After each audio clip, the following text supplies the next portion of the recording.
Alors, intabihu huna.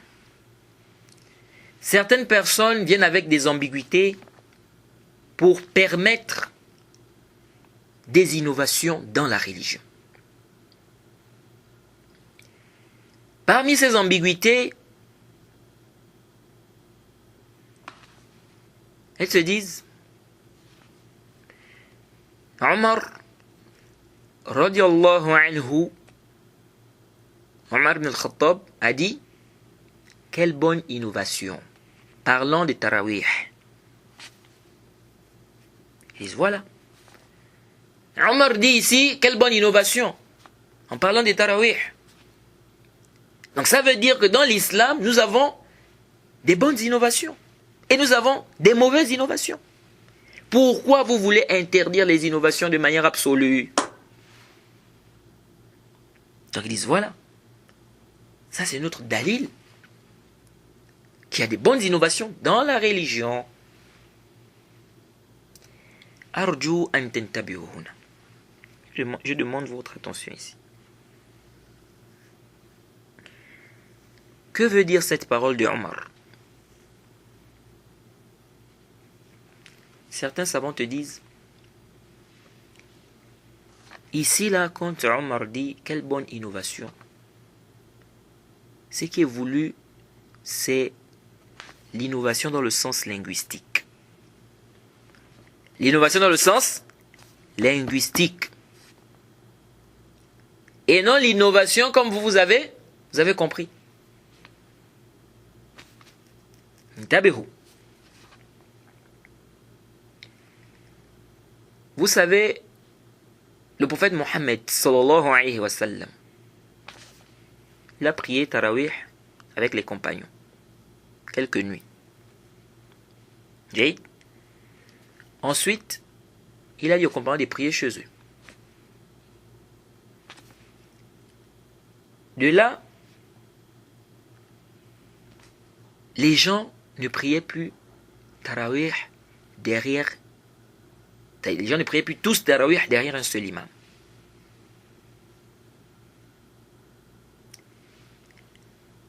À l'époque de Omar, au khilafa de Omar,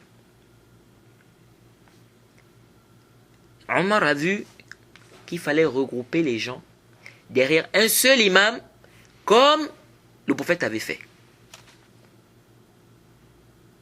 Jade, il est sorti un jour, il a vu les gens regroupés derrière un seul imam. Il a dit quelle bonne innovation. On pose la question à ceux qui viennent avec cette parole de Omar comme argument. Le prophète Mohammed sallallahu alayhi wa sallam, il a prié Tarawih avec les compagnons, oui ou non? Il n'y a pas de doute qu'il a prié Tarawih avec les compagnons. Le hadith est dans le Sahih. Le prophète a prié Tarawih avec les compagnons, il a dirigé, il a dirigé la prière. Les compagnons ont prié derrière lui. Jade. Alors, intabihu huna. Si le prophète Mohammed sallallahu alayhi wa sallam a prié Tarawih, ce que le prophète a fait, donc ça veut dire que le prophète a fait ça. Ce que le prophète a fait, on peut dire que c'est une innovation. Le prophète a prié Tarawih ou pas? Il a prié Tarawih. Il a prié avec les compagnons Tarawih ou pas? Il a prié Tarawih avec les compagnons. Omar était ou pas? Donc si le prophète Mohammed sallallahu alayhi wa sallam a prié Tarawih avec les compagnons, comment est-ce que Omar va dire quelle bonne innovation?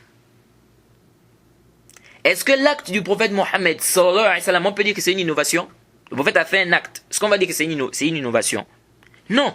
Donc ça veut dire que la parole de Omar, quelle bonne innovation, le sens qui est voulu par cette parole, c'est pas le sens que vous avez compris vous. C'est pas ça le sens. C'est pourquoi certains savants te disent quoi? Ils te disent, ça c'est quelque chose qui est nisbi. Ça veut dire quoi? Pendant une période, les gens ne priaient plus tous derrière un seul imam. Les gens ne priaient plus Tarawih tous derrière un seul imam. Jay, pendant une période, les gens ne priaient plus tous Tarawih derrière un seul imam.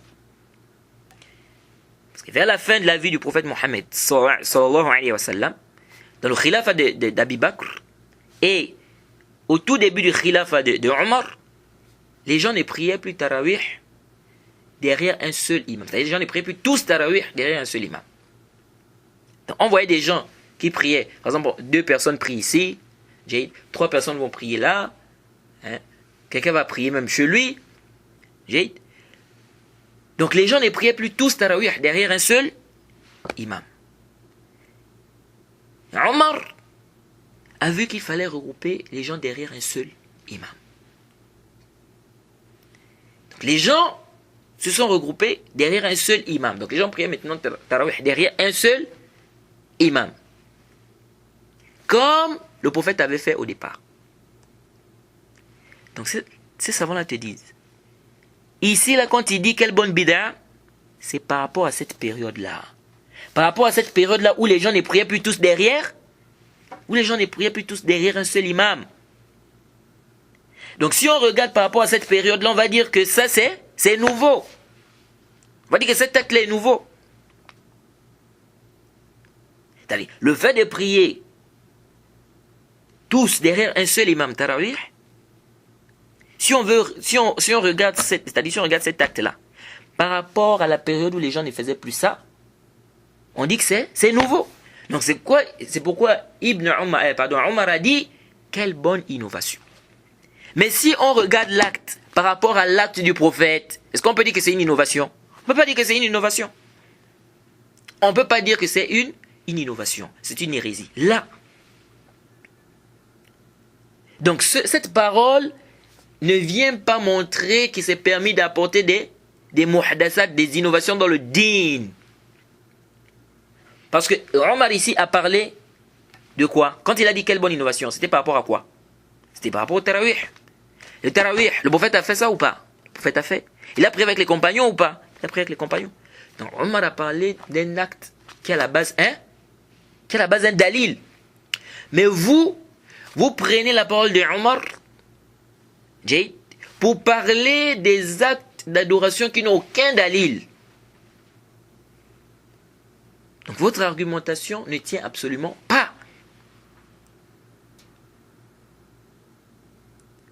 Donc, quand on sait que le prophète Mohammed sallallahu alayhi wa sallam a prié tarawih avec les compagnons, on ne peut pas comprendre la parole de Omar ici quand il dit quelle bonne innovation. On ne peut pas comprendre ici que le sens qui est voulu, c'est ce que vous avez compris. Donc d'apporter des innovations dans le din, d'apporter des choses dans le din, il n'y a pas de dalil.